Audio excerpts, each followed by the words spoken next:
सभी व्यूअर मेरा नमस्कार। आज की इस वीडियो में मैं आप लोगों से बात करने के लिए हूं अपनी मैथ्स की स्ट्रेटेजी के बारे में। यानी कि आज की इस कंप्लीट वीडियो में मैं अपनी मैथ्स की पूरी स्ट्रेटेजी शेयर करूंगा कि मैंने क्या क्या किया, बिल्कुल बेसिक से लेकर के जीरो लेवल से लेकर के फुल ऊपर एडवांस लेवल तक सब कुछ बताऊंगा कि क्या क्या चीज़ों का ध्यान रखा, क्या गलतियां करी, क्या बुक लिस्ट फॉलो करी, कौन सी बुक से मैं पढ़ा, क्या क्या मैंने चीजें करी, अपनी पूरी स्ट्रेटेजी बताऊंगा कि इस स्ट्रेटेजी को फॉलो करके मैं इतना अच्छा स्कोर कर पाया। तो वीडियो स्टार्ट करने से पहले जिन लोगों ने अब तक हमारे चैनल्स को सब्सक्राइब नहीं किया, हमारे दोनों चैनल्स कपूर खानदान ब्लॉग्स और कपूर गुरुकुल को सब्सक्राइब कर दो। तो चलिए शुरू करते हैं। देखो, आज की वीडियो अगर आप लोग एंड तक देख लोगे ना, तो मैं ये आपको 100% श्योरिटी से कहने वाला हूं कि आपके बहुत काम आने वाली है ये वीडियो। इस वीडियो में मैंने हर चीज के बारे में आप लोगों को बताना है, अपनी मैथ्स की पूरी स्ट्रैटेजी शेयर करूंगा, सब कुछ बताऊंगा, कुछ भी मिस नहीं करूंगा कि कैसे बिल्कुल बेसिक से लेकर के मैंने कैसे स्टार्ट करी थी मैथ्स की तैयारी, कैसे मैं बिल्कुल जीरो लेवल से लेकर के इतने अच्छे लेवल तक इतना अच्छा स्कोर कर पाया, किन बुक से मैं पढ़ा, किन चीज़ों का मैंने ध्यान रखा, क्या क्या मैंने गलतियां करी, मैंने जो अपनी रिवीजन के नोट्स बनाए, जो नोट्स बनाए, अपने नोट्स भी दिखाऊंगा आपको सारे कि मैंने नोट्स कैसे बनाए, क्या क्या करा, मतलब सब कुछ मैं आपको बताने वाला हूं। जो अभी मैंने कुछ समय पहले इंग्लिश की स्ट्रेटेजी बताई थी, उसमें वो आप लोगों को बहुत पसंद आई और बहुत लोगों ने मुझे कमेंट्स किए, मैसेज किए कि ऐसी मैथ्स की स्ट्रेटेजी बनाओ। इसलिए उससे भी बेहतर, उससे भी बढ़िया मैं आपको सब कुछ डिटेल में बताने वाला हूँ, एक एक चीज का ध्यान रखूंगा आज की इस वीडियो में। और अपनी स्ट्रेटेजी के साथ साथ देखो, जो ये मेरी स्ट्रेटेजी है ना, जो मेरे गुरु है ना, जिन्होंने मुझे पढ़ाया था, जिन्होंने मुझे इस काबिल बनाया, वो मेरे बड़े भैया हैं। मेरे बड़े भैया ने ही मुझे पढ़ाया था, उन्होंने ही मुझे सब कुछ सारा हर चीज़ समझाई, सारी स्ट्रेटेजी बताई। एक्चुअल में ये उनकी स्ट्रेटेजी है, तो उनकी स्ट्रेटेजी को मैंने फॉलो किया। उनकी स्ट्रेटेजी में थोड़ी बहुत जो मुझे अपने हिसाब से, देखो हर इंसान को अपने हिसाब से थोड़े बहुत चेंजेस करने होते हैं, तो वो थोड़े बहुत मैंने चेंजेस करे और उन चेंजेस को करके जो ये स्ट्रेटेजी है इसमें पूरी डिटेल देने वाला हूँ। उनका स्कोर जब उन्होंने अपना पहला अटेम्प्ट दिया था, उनके 200 में से 197.5 मार्क्स आए थे। 200 में से 197.5, ये नाम लेना आसान है, लेकिन जो लाता है ना उसी को पता होता है कि कितनी मेहनत लगती है। और सबसे जरूरी मेरे हिसाब से इतना अच्छा स्कोर करने के लिए सबसे जरूरी है राइट स्ट्रेटेजी। अगर आपकी स्ट्रेटेजी करेक्ट है, स्ट्रेटेजी राइट है, तभी आप इतना अच्छा स्कोर कर पाओगे, नहीं तो नहीं कर पाओगे। तो आज की इस वीडियो को एंड तक देखोगे, आपको सब कुछ बताऊंगा, मिस मत करना वीडियो। जो भी हमारे सब्सक्राइबर्स हैं और जो सब्सक्राइबर्स नहीं भी हैं, वो सब लोग भी देखना, उनके लिए बहुत इंपॉर्टेंट वीडियो होने वाली है आज की। एक और जरूरी बात, अगर आप किसी भी गवर्नमेंट जॉब की तैयारी कर रहे हैं तो आप अनअकैडमी यूज कर सकते हैं। ये इंडिया का लार्जेस्ट ऑनलाइन एजुकेशन प्लेटफॉर्म है। यहाँ पर हर हफ्ते एसएससी के सभी एग्जाम्स के लिए डेडिकेटेड बैचेस और टेस्ट सीरीज कंडक्ट करवाए जाते हैं। इन डेडिकेटेड बैचेस में आपको एसएससी के हर एग्जाम के हर सब्जेक्ट का कंप्लीट सिलेबस कवर करवाया जाता है एसएससी के टॉप एजुकेटर के द्वारा। अनअकैडमी प्लस सब्सक्रिप्शन लेने के भी आपको बहुत से बेनिफिट्स मिलते हैं, जैसे कि आप अपने घर बैठे बैठे अपने फेवरेट एजुकेटर से अपने शेड्यूल के हिसाब से पढ़ सकते हैं। आस्क और फीचर का यूज करके आप अपने डाउट्स क्लियर कर सकते हैं, आप उनसे लाइव इंटरेक्ट कर सकते हैं। यहाँ पर कोई लैंग्वेज बैरियर नहीं रहता, क्योंकि आपको 12 से भी ज्यादा लैंग्वेजेस में पढ़ाया जाता है और सब कुछ आपको एक स्ट्रक्चर्ड फॉर्म में दिया जाता है। आपको पीडीएफ कंटेंट भी प्रोवाइड किया जाता है। अनअकैडमी पर हर संडे दोपहर 12 बजे होता है एक एसएससी कॉम्बैट, जो कि एक फ्री स्कॉलरशिप टेस्ट है। जो भी लोग एसएससी की तैयारी कर रहे हैं उन्हें फ्री स्कॉलरशिप टेस्ट जरूर देना चाहिए। अगर आप लोग ये फ्री टेस्ट अनलॉक करना चाहते हैं तो आप मेरा कोड MASTRG को यूज करके फ्री टेस्ट को अनलॉक कर सकते हैं। अभी अनअकैडमी पर एक न्यू ईयर का ऑफर चल रहा है। साल के पहले 3 दिन यानी कि 1, 2 और 3 जनवरी अगर आप हमारा कूपन कोड MASTRG यूज करोगे तो आपको 22% डिस्काउंट मिलेगा। अनअकैडमी के सारे लिंक्स आपको हमारी डिस्क्रिप्शन में मिल जाएंगे। तो चलिए अब बात करते हैं अपनी स्ट्रैटेजी के बारे में, बिल्कुल बेसिक से लेकर के बिल्कुल एडवांस लेवल तक। तो भाई सबसे पहले तो आपको क्या पता होना चाहिए, मैं ये मानकर चलूंगा कि आपको कुछ भी नहीं पता, तो आपको बिल्कुल बेसिक से बताने वाला हूं। सबसे पहले आप लोगों को मैथ्स का सिलेबस पता होना चाहिए। अब देखो, कुछ ऐसे चैप्टर्स हैं जिनकी आने की मतलब जो आते ही नहीं, जैसे कि अगर हम सीजीएल की बात करें, सीजीएल में परम्यूटेशन कॉम्बिनेशन जैसे है, ये नहीं आता। तो ऐसे और भी कुछ ऐसे चैप्टर्स होते हैं जिस भी आप एग्जाम की तैयारी कर रहे हो, ये स्ट्रैटेजी आप किसी भी एग्जाम की तैयारी के लिए यूज कर सकते हो। बाकी मैंने भी सीजीएल सीपीओ दोनों ही दिए थे और दोनों में ही काम आई, लेकिन आप इस लेवल के किसी भी एग्जाम की तैयारी के लिए कर सकते हो। तो आपको चैप्टर्स के बारे में पता होना चाहिए। उसके बाद जब आप मैथ्स की तैयारी स्टार्ट करते हो ना, तो कुछ लोग ना गलती कर देते हैं, कोई किसी चैप्टर से स्टार्ट कर देता है, कोई किसी से स्टार्ट कर देता है। जितने भी मैथ्स के चैप्टर हैं, एरिथमेटिक है और एडवांस है। जो एरिथमेटिक का अगर हम बेस माने ना, तो परसेंटेज चैप्टर है। कोई भी आप एरिथमेटिक का चैप्टर उठा लोगे ना, परसेंटेज यूज होगा ही होगा। तो सबसे पहले आपको परसेंटेज पढ़ना है, वो बिल्कुल बेस है आपके चैप्टर्स का। और पढ़ने के बाद आपको रिवाइज करना है बुक से। अब भाई दिक्कत ये आती है कि कहां से रिवाइज करें, कौन सी बुक से रिवाइज करें। तो आज की वीडियो में मैं आपको बुक लिस्ट के बारे में बताऊंगा, सब कुछ बताऊंगा। सबसे पहले मैं आपको अपनी बुक दिखा देता हूं, किस बुक से मैं पढ़ा था। ये देखो, ये मेरी बुक है, इस बुक से मैं पढ़ा था। ये थोड़ी पुरानी हो चुकी है, फट गई थी, लेकिन भैया इतनी ज्यादा अटैचमेंट है इस बुक से, और मतलब क्या प्यार कह लो, कुछ भी कह लो, इस बुक से इतना प्यार है कि ये बुक मतलब मैं बिल्कुल संभाल के रखी हुई है। मैंने ऐसे स्पाइरल करवा रखा है, जब आप नहीं लेते हो तो आपको ऐसे स्पाइरल करी हुई नहीं मिलती, लेकिन मेरी बुक थोड़ी पुरानी हो गई थी, फट गई थी, तो इसलिए मैंने इसको स्पाइरल करवाया था। इस बुक से मैं पढ़ा था। तो अब लेकिन ये कुछ समय पुरानी बुक है, तो अब जो नई बुक आई है उसमें कुछ चेंजेस हुए हैं। तो आप लोगों के लिए मैंने वो बुक भी मंगवाई है, मैंने एक बार उस बुक को भी रीड करके देखा, मैंने देखा कि क्या क्या चेंजेस हुए हैं। तो जो नई बुक आई है किरण की, ये चैप्टर वाइज होती है, इसमें chapter wise and type wise होते हैं और प्रीवियस ईयर क्वेश्चंस रहते हैं मोस्टली सारे। तो ये मैंने नई बुक मंगवाई है। सबसे पहले तो आपको डिफरेंस ही दिखा देता हूँ मेरी बुक में और नई बुक में कितना, ऑलमोस्ट डबल हो चुकी है, शायद डबल से भी ज्यादा हो चुकी है, क्योंकि इतने नए क्वेश्चंस ऐड हो चुके हैं इस बुक में। तो जब भी आप चैप्टर को पढ़ोगे उसके बाद आपको जो उसको प्रैक्टिस करनी है, सबसे जरूरी होती है प्रैक्टिस मैं इस बुक से करता था, किरण से, इस बुक से नहीं, मैं इस बुक से करता था, लेकिन है तो सेम ही, बस ये थोड़ी पुरानी बुक है, ये उसी का लेटेस्ट वर्जन है, तो नए क्वेश्चंस ऐड हो चुके हैं। तो उसके बाद चैप्टर्स करने के बाद प्रैक्टिस इससे करता था। अब चैप्टर्स के बारे में अगर बात करें, सबसे पहले परसेंटेज चैप्टर को आपको उठाना चाहिए, क्योंकि वो बेस है अरिथमेटिक का। परसेंटेज के बाद आप आगे सीक्वेंस चल सकते हो, आप जैसे प्रॉफिट एंड लॉस कर सकते हो, रेशियो प्रोपोर्शन कर सकते हो, उसके बाद आप आगे जाके टाइम एंड वर्क कर सकते हो, और ये सारी चीजें होती है। नंबर सिस्टम भी आप कर सकते हो, लेकिन अब कुछ लोग ना नंबर सिस्टम स्टार्टिंग में करने के लिए कहते हैं, मैं ये सजेशन नहीं दूंगा। मैं कहूंगा नंबर सिस्टम आप 5-7 चैप्टर्स करने के बाद करें, पहले जो बेस है परसेंटेज है वो करके उससे आगे जो चैप्टर होता है वो चैप्टर्स करें, उसके बाद आप लोग नंबर सिस्टम पर जाएं, क्योंकि नंबर सिस्टम में ना कुछ क्वेश्चंस डिफरेंट टाइप के भी आ जाते हैं, और ऐसा जरूरी नहीं है कि एग्जाम में वो आपको डिफरेंट क्वेश्चन ही मिलेंगे, एग्जाम में मोस्टली प्रीवियस ईयर क्वेश्चंस भी रिपीट हो जाते हैं। तो ये चैप्टर्स जब आप करोगे 5-7 चैप्टर्स करने के बाद आप एडवांस मैथ्स पर जा सकते हो। पहले आपको 5-7 चैप्टर्स करने हैं, उसके बाद आपको एडवांस मैथ्स पर जा सकते हो, बाकी आपकी मर्जी है, पहले जाना चाहो पहले भी जा सकते हो। लेकिन जो मैंने स्ट्रेटेजी फॉलो की थी, मैंने ये किया था कि 5-7 चैप्टर्स पहले अरिथमेटिक के किए थे, उसके बाद मैंने एडवांस मैथ्स साथ साथ स्टार्ट कर दी थी। अब देखो भाई, आपको कैसे करना है, सबसे पहले तो ना आपको कोशिश करनी है कि आपको ट्रिक्स से पढ़ना है। जितने भी ये चैप्टर्स होते हैं ना, इन चैप्टर्स को आपको जो ट्रेडिशनल मेथड्स है ना, पुराने मेथड्स लंबे, उनसे नहीं करना, क्योंकि आपको मेन जो गेम है एग्जाम में, मेन गेम होती है कि सवाल को आपने जल्दी करना है, एक्यूरेसी आपकी ज्यादा से ज्यादा होनी चाहिए और कम से कम समय लगना चाहिए, ताकि आप मैक्सिमम अटेम्प्ट दे पाए विद मैक्सिमम एक्यूरेसी। अगर आप लोग हमारी मैथ्स की प्लेलिस्ट देखोगे ना, तो हमने बहुत सारे चैप्टर्स पढ़ा रखे हैं और बिल्कुल ट्रिक से पढ़ा रखे हैं, आप एक बार देख सकते हो उनको, उन वीडियोस को, आपके बहुत काम आने वाली है। उसके बाद सबसे पहले आपको नोट्स बनाने हैं, और नोट्स बनाने के बाद आपको प्रैक्टिस करनी है। इस पूरी गेम में ना पहले आपको चैप्टर्स पढ़ने हैं, आपको सारी उसकी थ्योरी और जो ट्रिक्स है वो समझने हैं, फिर नोट्स बनाने हैं और फिर प्रैक्टिस करनी है। तीनों ही चीजें इक्वली इंपॉर्टेंट है। कुछ लोग कहते हैं कि सिर्फ प्रैक्टिस कर लो, नहीं, वो गलत है। आपको तीनों चीजों को इक्वल इंपॉर्टेंस देनी है। जितना जरूरी प्रैक्टिस करना है, उतना ही जरूरी अपने नोट्स बनाना है, और उतना ही जरूरी है उन ट्रिक्स को समझना और वो सारी थ्योरी को समझना। अगर आप समझोगे ही नहीं तो आप कैसे तो अपने नोट्स बनाओगे और कैसे प्रैक्टिस करोगे। सीधा प्रैक्टिस करने लग जाओगे ना, सवाल कर ही नहीं पाओगे, दिमाग खराब हो जाएगा आपका। उसके बाद जब आप प्रैक्टिस कर रहे होते हो ना, चैप्टर वाइज प्रैक्टिस करो। जैसे अगर आपने परसेंटेज पढ़ा, परसेंटेज के नोट्स बनाए, फिर परसेंटेज के लिए प्रैक्टिस करो।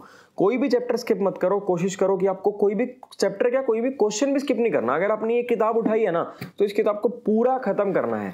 बहुत ज्यादा किताबों के चक्कर में मत फंसो। लोग ये गलती करते हैं, लोग बहुत ज्यादा किताबों के चक्कर में फंस जाते हैं, अलग अलग बुक्स ले लेते हैं। ये गलती मत करना।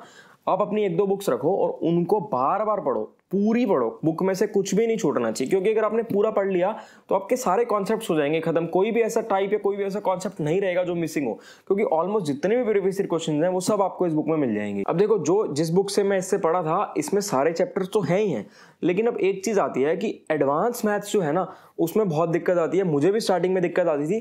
देखो, प्रीलिम्स में तो कोई बहुत ज्यादा ऐसा मुश्किल, जो टियर 1 होता है उसमें कुछ ऐसी बहुत ज्यादा डिफरेंट नहीं आती है एडवांस मैथ्स, उसकी हो जाती है। लेकिन जब मेंस की बात करते हैं, मेंस में पहुंचते हैं, तो वहां पर एडवांस मैथ्स की वेटेज कुछ ना कुछ ज्यादा रहती है, और उसमें थोड़े से डिफरेंट क्वेश्चंस भी कई बार देखने को मिल जाते हैं। तो एडवांस मैथ्स की आपकी प्रैक्टिस बहुत ज्यादा होनी चाहिए। जितनी अच्छी प्रैक्टिस करोगे उतना ही अच्छे से आप वहां पे क्वेश्चन को कर पाओगे। आपकी जितनी अच्छी प्रैक्टिस होगी ना, उतना आपका माइंड खुलेगा, और उतना आप आराम से पेपर में सवाल को देखते आपका माइंड एकदम से आप बता देगा कि आपको क्या चीज यूज करनी है, क्या कॉन्सेप्ट इसमें यूज होने वाला है। तो एडवांस मैथ्स मैंने इस बुक से तो पढ़ा ही पढ़ा, लेकिन उसके लिए मैंने एक अलग अपनी बुक ले रखी थी। तो ये मेरी बुक है जिस बुक से मैं पढ़ा था, ये भी किरण की एडवांस मैथ्स की बुक है। ये मैंने ली थी एडवांस मैथ्स की पढ़ने के लिए, लेकिन वही जैसे कि मैंने अभी आपको बताया था कि थोड़ी पुरानी बुक है मैं अपने टाइम पे जब पढ़ा था, तो उसी लिए मैंने नई बुक भी मंगवाई है इसकी, आप लोगों को दिखाने के लिए। ये नई बुक है, इसमें भी देखो काफी डिफरेंस आ गया है, साइज काफी चेंज हो गया है। तो इसको मैंने रीड किया, तो इसमें वही कुछ अच्छी चीजें, कुछ नए क्वेश्चंस ऐड ऑन हुए हैं। जैसे देखो, हर साल पेपर होता है तो नए क्वेश्चंस कुछ ना कुछ तो आते ही हैं, तो वही सब जो प्रीवियस ईयर बेस्ड क्वेश्चंस रहते हैं वो सब और ऐड हो गए हैं इसमें, और नए क्वेश्चंस इसमें ऐड हो गए हैं। तो इस बुक को पूरा कंप्लीट करने के बाद, पहले मैंने इस बुक को पूरा कंप्लीट किया था, जब ये बुक पूरी कंप्लीट हो गई थी उसके बाद ही मैंने इस बुक को उठाया था। ऐसा नहीं है कि मैंने साथ साथ चलाई बुक्स, आप साथ साथ भी कर सकते हो, लेकिन जो मैंने किया, मैंने पहले इसको पूरा कंप्लीट किया फिर इसको उठाया। अब अगर आप लोगों के पास समय है तो आप 1 से ज्यादा बार भी बुक्स को पढ़ सकते हो, और अगर आप लोगों के पास समय नहीं है, आपके पास लिमिटेड टाइम है कि एग्जाम बिल्कुल सिर पर खड़ा है और लिमिटेड टाइम में आपको खत्म करना है, तो उसके लिए मैं आपको तरीका बता देता हूँ आपको क्या करना है। उसके लिए मैंने क्या किया था, देखो जब मेरे पास तो समय था तो मैंने तो एक से ज़्यादा बार इस बुक को तो मैंने कई बार पढ़ा था, इस बुक को भी मैंने 2 या 3 बार पढ़ा था। तो मैंने क्या किया था, जब मैं पहली बार बुक को सॉल्व कर रहा था, जो जो क्वेश्चन मुझसे नहीं होते थे फर्स्ट अटेम्प्ट में, उनको मैंने रेड कलर से मार्क कर लिया इसमें। फिर जब मैंने दूसरी बार बुक उठाई, दूसरी बार जो फिर ऐसे क्वेश्चंस थे जो रेड कलर से मार्क थे और अभी भी नहीं हो रहे थे, उनको मैंने ब्लू कलर से मार्क कर लिया। मतलब कि जो क्वेश्चन मुझसे 2 बार करने पर भी सॉल्व नहीं हुए, वो रेड प्लस ब्लू 2 कलर के पेन से मार्क हो चुके थे। तो अब मेरे लिए सबसे इंपॉर्टेंट वो क्वेश्चंस बन चुके थे जो मैंने 2 बार सॉल्व करने के बाद भी मुझसे सॉल्व नहीं हुए। तो नेक्स्ट टाइम मैंने सबसे पहले उन्हीं क्वेश्चंस को किया, क्योंकि बाकी सब क्वेश्चन तो मुझसे सॉल्व हो रहे थे इजीली। जब यहाँ पे इजीली सॉल्व हो रहे हैं तो एग्जाम में भी हो जाएंगे, लेकिन जो कॉन्सेप्ट मुझसे 2 बार करने के बाद भी सॉल्व यहाँ पर नहीं हो रहे, वो एग्जाम में तो बिल्कुल ही नहीं हो पाएंगे ना। तो इसलिए वो मेरे लिए सबसे इंपॉर्टेंट बन गए। तो उनको ब्लू प्लस रेड से मार्क करके मैंने उन क्वेश्चंस को बार बार रिवाइज किया। वही सेम चीज मैंने इसके साथ भी करी। अब कुछ लोगों के मन में ये डाउट आ रहा होगा कि जो ये बुक है एडवांस मैथ्स की, क्या ये सिर्फ मेंस के लिए है? देखो मैंने तो प्रीलिम्स में भी पढ़ी थी और मेंस में भी पढ़ी थी। अगर आप लोगों के पास समय हो तो मैं आपको भी ये सजेस्ट करूंगा कि आप प्रीलिम्स प्लस मेंस दोनों में पढ़ना, क्योंकि बहुत हेल्पफुल रहती है। ये आपकी मार्क्स बहुत ज्यादा चेंज करवा सकती है, क्योंकि इसमें एडवांस मैथ्स के आपको डेप्थ में हर चीज, सारे कॉन्सेप्ट मिल जाते हैं। तो अगर टाइम है तो कोशिश करो प्रीलिम्स और मेंस दोनों के लिए पढ़ो। अगर टाइम की कमी है, कोई दिक्कत है, तो सिर्फ आप मेंस के लिए पढ़ लेना। अब ये तो वो चीजें थी कि कैसे आपने मैथ्स को पढ़ना है, फिर कैसे आपने नोट्स बनाने हैं, फिर कैसे आपने प्रैक्टिस करना है। अब इसके बाद जो एक और जरूरी चीज आती है मैथ्स के एग्जाम की, मैथ्स की स्ट्रेटेजी के लिए, वो आती है कि आपको जब मॉक टेस्ट देने हैं, मॉक टेस्ट में आपको किन चीजों का ध्यान रखना है और क्या क्या चीजें करनी है, और उसके बाद आपको रिवीजन कैसे करनी है। अभी तक मैंने आपको बताया कि पहले आप मैथ्स पढ़ोगे, जहां से भी आप पढ़ रहे हैं, आप चाहे हमारी मैथ्स की प्लेलिस्ट में जाकर आप वीडियोस देखना, आपके बहुत काम आएंगी। एक बार देख लेना वीडियोस, आपको पता चलेगा कि कैसे हमने ट्रिक्स बता रहे हैं। या जहां से भी आप पढ़ना चाहोगे, उसके बाद अपने नोट्स बनाओगे और उसके बाद प्रैक्टिस करोगे। अब नेक्स्ट स्टेप पर आते हैं, नेक्स्ट बात करते हैं कि मॉक टेस्ट जब आपने देने हैं। देखो भाई, मॉक टेस्ट जब आप दोगे ना, मैं हमेशा कहता हूं कि मॉक टेस्ट देने से ज्यादा जरूरी होता है उसका एनालिसिस करना। आपने मॉक टेस्ट दे दिया, 1 घंटे का मॉक टेस्ट है, 2 घंटे का मॉक टेस्ट है, आपने वो समय उसमें इन्वेस्ट कर दिया, आपने दे दिया, लेकिन उसके बाद उतना ही समय आपको इन्वेस्ट करना है उसके एनालिसिस करने के लिए। तो देखो मैं आपको भी दिखा देता हूं कि मैं क्या करता था जब मैं मॉक टेस्ट देता था। मुझे देखो, आप मॉक टेस्ट जब भी दोगे, आपकी चाहे कितनी भी अच्छी तैयारी होगी ना, आपको हमेशा कुछ ना कुछ डिफरेंट टाइप के सवाल मिल जाएंगे। तो देखो मैंने ये अलग से नोटबुक बना रखी थी, इसमें मैंने लिखा भी हुआ मैथ्स डिफरेंट टाइप्स। बहुत पतली सी नोटबुक है, छोटी सी नोटबुक है। ऐसी ही मेरी शायद 2 नोटबुक्स बनी थी, मैं तो एक वैसी आपको दिखाने के लिए लेकर आया हूँ। तो इसमें मैं क्या करता था, मैंने मॉक टेस्ट दिए। अब मॉक टेस्ट में ना हमेशा कुछ ना कुछ ऐसा दिखने को मिल ही जाता था। अगर आप कंपेयर करोगे ना, जो आपका एक्चुअल एग्जाम का लेवल रहता है, उससे मॉक टेस्ट कुछ ना कुछ प्लस रहता है। मॉक टेस्ट में कुछ ना कुछ हमेशा प्लस देने की कोशिश करते हैं, ताकि अगर आप डिफिकल्ट लेवल, हल्का सा आप डिफिकल्ट लेवल, अगर 20 आना है, अगर आप 20 की जगह 21 लेवल पढ़ रहे हो, तो आपको 20 लेवल एग्जाम में करने की मतलब ईजी रहेगा, आपको कोई दिक्कत नहीं आएगी। तो वही चीज होती थी कि मॉक टेस्ट में हमेशा कुछ ना कुछ ऐसे क्वेश्चन दिख जाते थे जो नए होते थे या नए टाइप के होते थे या मुझसे नहीं हो पाते थे। तो उनके लिए मैंने क्या किया हुआ था, उनके लिए मैंने ये नोटबुक, ऐसी नोटबुक बना रखी। 2 नोटबुक्स बनी थी मेरी ऐसी, 2 या 3 बनी थी, मुझे एक्जैक्टली ध्यान नहीं है। तो उसमें ना मैं देखो क्वेश्चन ऐसे नोट डाउन कर लेता था। जो भी मेरे को दिक्कत आती थी ना, मैं पूरा डिटेल में क्वेश्चन को नोट डाउन करके डिटेल में उनका सोल्यूशन नोट डाउन कर लेता था। अब उसके बाद क्या करता था, फिर जब मैं इसको रिवाइज करता था, तो रिवाइज करते हुए देखो मैंने एक और क्या तरीका अपना रखा था जिससे आपका समय बचेगा। मैंने हर पेज पे पेज नंबर लिखा हुआ था, 1 2 3 ऐसे पेज नंबर लिखा हुआ था। तो रिवीजन करने के बाद जब एक बार तो नोट डाउन कर लिया, फिर जब ये नोटबुक भर गई तो एक बार इसको रिवाइज करता था। ज्यादा समय थोड़ी लगेगा इसको रिवाइज करने में, हार्डली आपका आधा घंटा लगेगा। तो रिवाइज करते समय अब फिर कुछ क्वेश्चंस ऐसे होते थे जो एक बार में क्वेश्चन देखते हो जाते थे, लेकिन कुछ क्वेश्चन ऐसे होते थे जो अब भी नहीं हो पा रहे होते थे। उसके लिए क्या किया हुआ था, उसके लिए यहाँ पेज नंबर लिखा हुआ था। देखो पेज नंबर 1 2 9 15 19 25 ऐसे पेज नंबर लिखे हुए हैं कि भाई इस पेज नंबर वाले सवाल मुझसे अब भी नहीं हो पा रहे, ताकि मैं इनको दोबारा रिवाइज करूं। मेन गेम ही यही है। अगर आप मैथ्स की तैयारी की बात करोगे ना, तो मैथ्स की मेन गेम यही रहती है कि आपको बार बार रिवाइज करते रहना है। जिन चीजों में आपको दिक्कत आ रही है, जो चीजें आपसे 1 बार 2 बार पढ़ने पर भी सॉल्व नहीं हो रही, जो कॉन्सेप्ट्स में आपको दिक्कत आ रही है, कुछ नया कॉन्सेप्ट दिख रहा है, उनको बार बार रिवाइज करते रहना है। अब बात करते हैं कि अगर एग्जाम से बिल्कुल ही कुछ दिन रह गए हैं, मतलब आपकी तैयारी कंप्लीट हो चुकी है, ये मैं आपको बिल्कुल फुल स्ट्रेटेजी बता रहा हूं, हम इसको महा स्ट्रेटेजी बोल सकते हैं।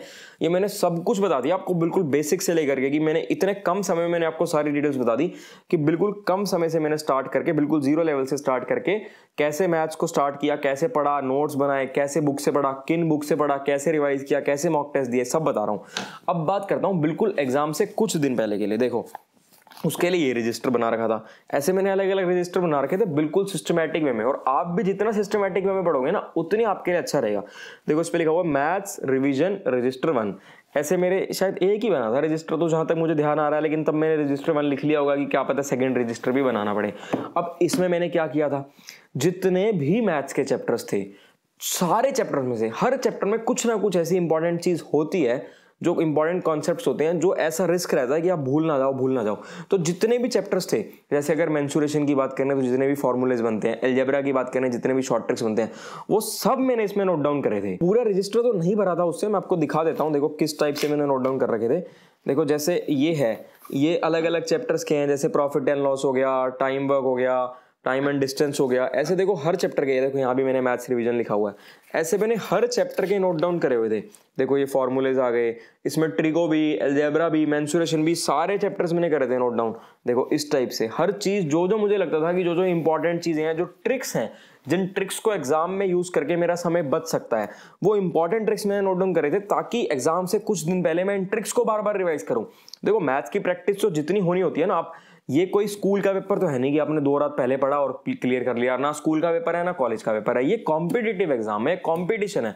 यहाँ पे आपका कंपटीशन दूसरों से होना है, उन दूसरों को आपने पीछे छोड़ना है और आपने खुद आगे निकलना है। तो उसके लिए रट्टाफिकेशन नहीं चलती, आपका माइंड खुला होना चाहिए, कॉन्सेप्ट्स आपको पता होने चाहिए। तो जितने भी कॉन्सेप्ट्स हैं, वो तो मैं एग्जाम से कुछ दिन पहले पढ़ने का यूज है नहीं, वो तो मैं पहले से पढ़ रहा था, वो सारे कॉन्सेप्ट्स मेरे क्लियर हो चुके हैं, प्रैक्टिस मेरी हो चुकी है। लेकिन एग्जाम से कुछ दिन पहले ये सारे ट्रिक्स, जो ट्रिक्स ऐसे होते हैं ना डिफरेंट टाइप के, जो लगता है कि यार एग्जाम में भूल ना जाएंगे इन ट्रिक्स को, उन ट्रिक्स को रिवाइज करना होता है। तो उसी के लिए मेरा ये वाला रजिस्टर था, जिसमें मैंने रिविजन करी थी एग्जाम से कुछ दिन पहले। तो मैंने आपको सारी चीजें दिखा दी, सिर्फ मैंने एक चीज जो आपको नहीं दिखाई, वो मैंने आपको अपने नोट्स नहीं दिखाए। अगर आप लोग नोट्स भी मैंने देखना चाहो तो आप कमेंट सेक्शन कर देना। कमेंट सेक्शन में अगर आप लोग, मुझे लगेगा कि आप लोग एक्चुअल में जेन्युइनली देखना चाहते हो, तो मैं आपको अपने नोट्स भी दिखा दूंगा और आपको बता दूंगा कि मैंने कैसे बनाए थे नोट्स। अब देखो मैंने आपको सारी चीजें बता दी हैं, मेरे हिसाब से मैंने कोई चीज मिस नहीं करी है। सिर्फ एक चीज जो मैंने आपको बताई कि मैंने अपने नोट्स नहीं दिखाई कि नोट्स कैसे बनाए थे, वो भी अगर आप लोग ज्यादा लोग कहोगे तो मैं कोशिश करूंगा कि वो भी आपको दिखा दूं। तो ये मेरी कंप्लीट स्ट्रेटजी थी जो मैंने मैथ्स में यूज करी थी। बिल्कुल जीरो लेवल से मैंने आप लोगों को बता दिया कि जब मैंने पढ़ना स्टार्ट किया था, वहां से लेकर के जब मैंने एग्जाम दिया, हर चीज बता दी, क्या क्या चीज मैंने फॉलो करी थी। और इसी स्ट्रेटजी को यूज करके जो मेरे गुरुजी हैं, जो मेरे बड़े भाई हैं, उन्होंने 197.5 स्कोर किया था 200 में से। मेरा भी स्कोर डिसेंट स्कोर था, अच्छा स्कोर था, लेकिन उनके जितना अच्छा तो मैं स्कोर नहीं कर पाया। फिर भी मैं आप लोगों को कहूंगा कि अगर आप लोग इस स्ट्रेटजी को यूज करते हो, तो ये श्योरिटी है कि ये स्ट्रेटजी आपके बहुत हेल्प आने वाली है और आपका स्कोर इंप्रूव करने में बहुत हेल्प करेगी।